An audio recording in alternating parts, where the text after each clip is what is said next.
In this lesson, we're going to be going over how to pull the expired listing list. There's a few filters you have to select to get this list, and you can bend them around to kind of change your numbers to get more properties, to get less properties, to be more niche. I'm just going to show you the standard of the expired listing list. So first, we're going to go to filter, and let's get out of quick filters. We're going to go to property characteristics, and we only want to see the residentials.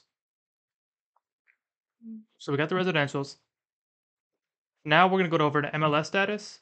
This is the most important part. We want to look at the expired listings, the ones that aren't on market anymore. So we're going to go on market, no. And then MLS status, we want to see all the ones that have been canceled and expired. So we have these two. And now listing date, uh we don't really have to touch this listing date. So this is cool right here.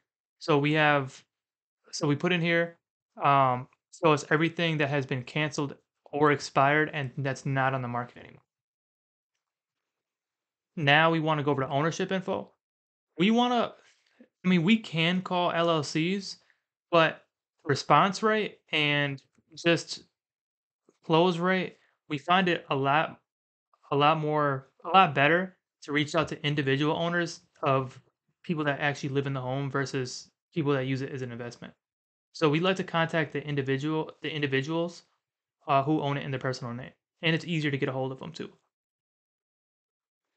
And then I usually like to for years of ownership. You don't have to do this, but I usually do this. I'll put minimum years of ownership one because it seems like batch leads sometimes will mess up stuff where it'll show you like a 3 month old owned house, and it's been sold already, and batch leads didn't take that.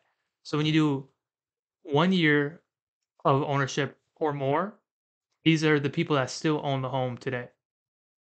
Because I mean these sites kind of are late, just a little bit late, and sometimes when the home sells, it'll still be on a low equity list even though it's already been sold.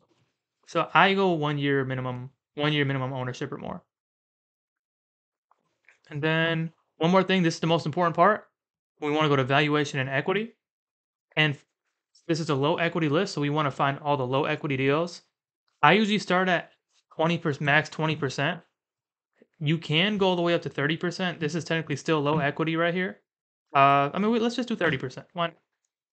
30%, and that's so pretty much what this means.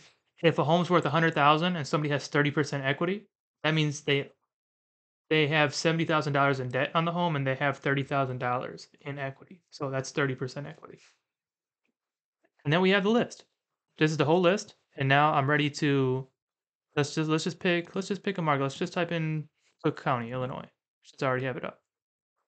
So we have 2,000. So we have 2,000 low equity expired listings that haven't been on the market yet in Chicago, and they haven't been sold wholesaled by wholesaler yet because they're still on this list, and these are still fresh deals.